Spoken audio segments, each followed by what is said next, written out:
રાજકોટમાં શ્રી યદુનંદન આહિર કેળવણી મંડળ દ્વારા સમાજના યુવાનોના ઉજ્જવળ ભવિષ્ય માટે 10 કરોડના ખર્ચે નિર્મિત આહિર કુમાર છાત્રાલયનું ભવ્ય લોકાર્પણ કરાયું છે. 3 એકરમાં પથરાયેલા આ અત્યાધુનિક સંકુલમાં 360થી વધુ વિદ્યાર્થીઓ માટે રહેવા જમવાની ઉત્તમ વ્યવસ્થા અને સ્પર્ધાત્મક પરીક્ષાઓ માટે વિશાળ લાઇબ્રેરીની સુવિધા ઉપલબ્ધ છે.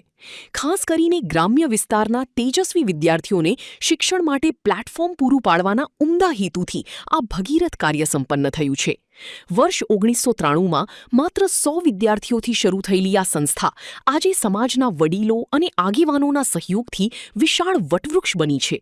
ફેઝ 1ના લોકાર્પણ બાદ આગામી સમયમાં વધુ વિદ્યાર્થીઓના સમાવેશ માટે ફેઝ 2 અને 3ની કામગીરી પણ હાથ ધરવામાં આવશે.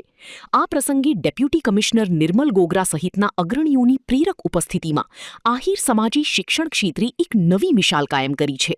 મારું નામ નિર્મલ ગોગરા છે. હું ડેપ્યુટી કમિશનર તરીકે જીએસટી ડિપાર્ટમેન્ટમાં ફરજ બજાવું છું અને આજનો જે આ કાર્યક્રમ છે તે યદુનંદન આહિર કેળવણી મંડળ રાજકોટ દ્વારા જે આહિર સમાજને એક કુમાર છાત્રાલય અર્પણ કરવા માટેનો એક દૂરંદેશિતા સાથેનો આ કાર્યક્રમ છે.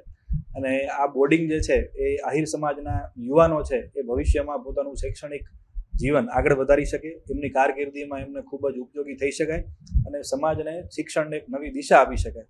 શિક્ષણને એક પરિપક્વ વ્યાખ્યાયિત કરવા માટે થઈ અને જે બેઝિક સુવિધાઓ માટે થઈને ઘણા બધા એવા યુવાનો છે કે જેમને પાયાની સુવિધાઓ મળતી નથી, કે જેના લીધે ક્યાંક ને ક્યાંક તેમને કાં તો શિક્ષણના ફિલ્ડને છોડી દેવું પડે છે અને કાં એ પોતાનું મનોવાંછિત પોતાની કારકિર્દી બનાવી શકતા નથી. તો આવા સમયે આહિર સમાજ છે એ પોતાના યુવાનો માટે તેને કંઈક કરી શકે એવી ઉદાર ભાવના સાથે જે આહિર સમાજના જે વડીલો છે, આગેવાનો છે, કે જેમણે પોતાના યુવાનોના સુંદર ભવિષ્ય માટેની એક વિચારધારા અને એ કલ્પનાને ભવિષ્યમાં સાકારિત થાય એવું વિચારેલું હતું.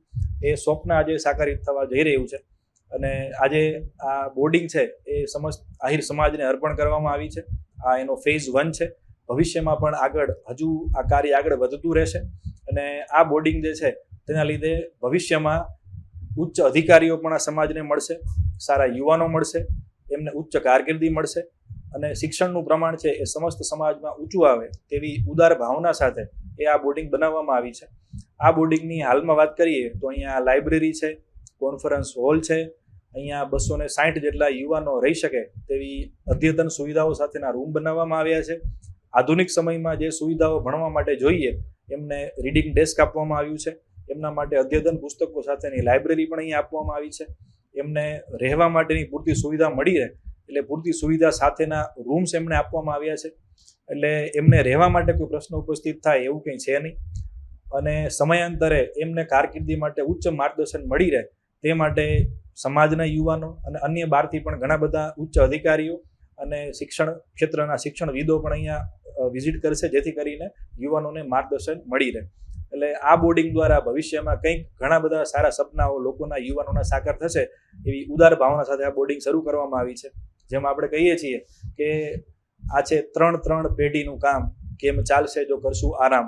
એટલે જેમ કલ્પના છે કે અટકે એ આયર નહીં, એટલે અટકવાનું નામ નથી લેતા અને સતત મહેનત કરવાના ભાગરૂપે ભવિષ્યમાં પણ યુવાનો એટલા જ મહેનતુ બને અને શિક્ષણમાં ક્યારેય પાછા ના પડે તેવી ઉદાર ભાવનાઓ સાથે સમસ્ત ટ્રસ્ટી મંડળ અને આગેવાનોએ આ ખૂબ જ જહેમત ઉઠાવી છે અને છેલ્લા ખૂબ જ 2 થી 2.5 વર્ષના ટૂંકા ગાળામાં આ બિલ્ડિંગને ખૂબ જ રાત દિવસ મહેનત કરીને ઊભું કરવામાં આવ્યું છે અને ભવિષ્યમાં સારા યુવાનો દ્વારા સારું શિક્ષણ એનું ઘડતર થશે અને કારકિર્દી શ્રેષ્ઠ બને તે એક પાયાના વિચાર તરીકે આ બોર્ડિંગ નિર્માણ પામી છે.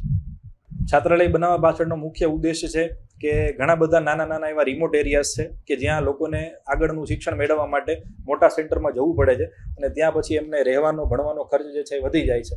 તો અહીંયા લોકો રહીને ભણી શકે અને એમના પર આર્થિક બોજો ઓછો આવે, શિક્ષણથી વંચિત ન રહેવું પડે અને પોતાની કારકિર્દીને અધવચ્ચેથી છોડી ના દેવું પડે એવા ઉદ્દેશ્ય સાથે આ બોર્ડિંગ બનાવવામાં આવી છે. અહીંયા 360 જેટલા યુવાનો જે છે એ રહીને પોતાનો અભ્યાસ કરી શકશે એટલી વ્યવસ્થા રહેવાની છે. કોન્ફરન્સ હોલની અલગ વ્યવસ્થા છે પણ 360 તો રહી શકશે. બાકી લાઇબ્રેરી અને કોન્ફરન્સ રૂમ એનાથી પણ વધારે અદ્યતન સુવિધા સભર છે. બહારથી જે લોકો આવીને માત્ર ભણી શકે એ કેપેસિટી એનાથી પણ વધારે છે, પણ રહેવાની કેપેસિટી 360 ફેઝ 1ની નિર્માણ અને વિચારાધીન છે. ભવિષ્યમાં ફેઝ 2 અને ફેઝ 3 પણ બનશે. હાલમાં ફેઝ 1 તૈયાર છે અને એ આજે સમાજને અર્પણ કરવામાં આવ્યું છે. હું વિક્રમ ખુંગલા, જિલ્લા સહાયક નિરીક્ષક જામનગર તરીકે હાલમાં ફરજ બજાવું છું. આજના આ આહિર કુમાર છાત્રાલયના લોકાર્પણ પ્રસંગે ઉપસ્થિત મોટી સંખ્યામાં ભાઈઓ આજે છાત્રાલય જે છે એનો મુખ્ય ઉદ્દેશ્ય જે દીકરા દીકરીઓ છે સમાજના તેઓના સપનાઓને સાકાર કરવા માટે ભવિષ્યમાં જે ભૂતકાળમાં જે લોકો સમાજના દીકરા દીકરીઓએ જે યાતનાઓ સહન કરી છે તેઓ ભવિષ્યની અંદર પોતાના સપનાઓ સાકાર કરે તેના માટે જે સમાજના વડીલો છે એના દ્વારા કુલ 3 એકરની અંદર આજે કુમાર છાત્રાલય છે તેનું ફેઝ 1નું આજે લોકાર્પણ કરવા જઈ રહ્યા છીએ. આજે ફેઝ 2 અને ફેઝ 3 જે છે કે જેની અંદર આવનારા સમયની અંદર જે આ ફેઝ 1ની અંદર કુલ 350 વિદ્યાર્થીઓનો સમાવેશ થઈ શકે છે, જ્યારે ફેઝ 2 અને 3ની અંદર વધુ 400થી 500 વિદ્યાર્થીઓનો સમાવેશ થઈ શકશે. તેમજ આજે સંસ્થા છે તેને બનાવવા પાછળ અંદાજિત 10 કરોડ રૂપિયા જેવો માતબાર ખર્ચ કરવામાં આવ્યો છે. આ સંસ્થા જે છે એની અંદર વિદ્યાર્થીઓ સરકારી નોકરીની તૈયારી કરી શકે તે માટે પણ ભવિષ્યમાં ખૂબ મહેનત કરવામાં આવી રહી છે. તેમજ સમાજના દીકરા દીકરીઓ છે પોતાની જે યુવાનીમાં ખૂબ સારા રસ્તે જાય અને પોતાના વિચારોનું જે એક વાવેતર છે એ ખૂબ સારી જગ્યાએ કરે એના માટે આ જે સંસ્થા છે એક ખૂબ સારી એવી જગ્યાએ જશે. આ સંસ્થાની શરૂઆત 1993માં 100 વિદ્યાર્થીનો સમાવેશ થઈ શકે એ પ્રકારે રણછોડનગરમાંથી કરવામાં આવી હતી. 2004માં આ સંસ્થા માટે જગ્યાની ખરીદી કરવામાં આવી હતી.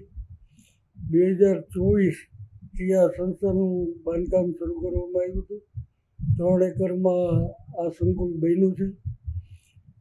હજી પણ જેમ વાત કરી ભાઈ વિક્રમભાઈ અને નિર્મલભાઈ એ રીતે હજુ પણ 200 વિદ્યાર્થી રહી શકે એવા 2 સંકુલ ભવિષ્યમાં બનાવવાના છે.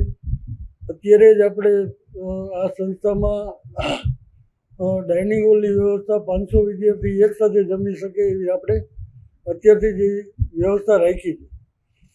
આ સંસ્થા શરૂ કરવામાં અમારા સમાજના આગેવાન શ્રી બાબુભાઈ જીવાભાઈ સબાડ, જેઓ 1993માં પણ આ સંસ્થા માટે ફંડ એકત્રિત કરવા માટે સમાજમાં ફેર્યા હતા. 2004માં જ્યારે આ જમીનની ખરીદી કરી ત્યારે પણ સમાજમાં ઘરે ઘરે જઈ અને ફંડ એકત્રિત કર્યું હતું. અને 2024-25-26માં જ્યારે આજે સમાજ સુખી અને સક્ષમ બન્યો છે ત્યારે પણ શ્રી બાબુભાઈ જીવાભાઈ સબાડનું માર્ગદર્શન રહ્યું છે. બીજા એવા જ અમારા ટ્રસ્ટી શ્રી દેવધનભાઈ ઝારિયા, પૂર્વ તાલુકા પંચાયત સભ્ય કાલાવડ અને અત્યારે હાલમાં જ જિલ્લા પંચાયતમાં પોતે ચૂંટાઈને આવ્યા છે. દેવધનભાઈ ઝારિયાએ સંપૂર્ણ બાંધકામની જવાબદારી સંભાળી હતી. સંસ્થા માટે ડોક્યુમેન્ટ્સની કાગળોની જવાબદારી બીજા ઉપપ્રમુખ તરીકે મેં એટલે કે રાજુભાઈ રામભાઈ બોરીચાએ સંભાળેલ. અમારી સંસ્થામાં આ છાત્રાલય બનાવવા માટે મહેનત કરનારમાં મુખ્ય રતિભાઈ કુંગલા, પ્રદાસભાઈ ગોગરા, અજગનભાઈ વિરડા, અજયભાઈ સબાડ, ઋતુલભાઈ સવસેટા, અરવિંદભાઈ વિરડા એવા અનેક યુવાનો, સંસ્થાના યુવાનો પોતાના ધંધાના ભોગે પોતાનું કામ છોડીને આ સમાજ, જેમ નિર્મલભાઈએ કીધું એમ કે ભાઈ 3 પેઢીનો વિચાર કરી અને જે રીતે જનરલી 20 વર્ષે પેઢી બદલતી હોય છે તો 3 પેઢીનો વિચાર કરી અને સમાજ વધુ શિક્ષિત દીક્ષિત બને એના માટેના અમારા પ્રયત્નો છે. અને એના પ્રયત્ન રૂપે આજે પહેલા ડગલામાં અમે સફળ થયા છીએ અને આજે અમે 360 વિદ્યાર્થી રહી શકે એવી છાત્રાલયનું લોકાર્પણ કર્યું છે.